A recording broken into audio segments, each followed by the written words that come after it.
पहचाने हो? सीतापुर के निर्मल बोल रहे हैं भैया। जितने आदमी अपनी मेहरवन के यहाँ पढ़ाओ बंद कर दिन हैं, वही डराएगे कि कहूँ SDM बन जाए हैं तो हमका छाँट दे हैं। चलो ठीक है, वो तो सुरक्षा प्राप्त कर ले हो, पढ़ाई लिखाई बंद करा घर में बैठा ले हो, लेकिन ध्यान रखो वही मेहरवा मोबाइल में यहाँ PUBG न खेल पावें। ने सुने तो हो करी हो, PUBG खेलत खेलत सीमा हैदर देश बदल गई हैं।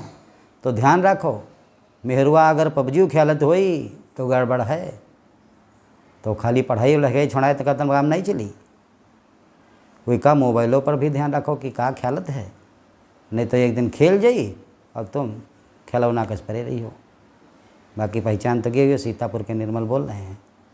औरतें हदें और सरहदें पार कर रही हैं, औरतें हदें और सरहदें पार कर रही हैं, और पति बेचारा एक मोहल्ला पार करने में उसे अपनी पत्नी से 5 बार पूछना पड़ता है।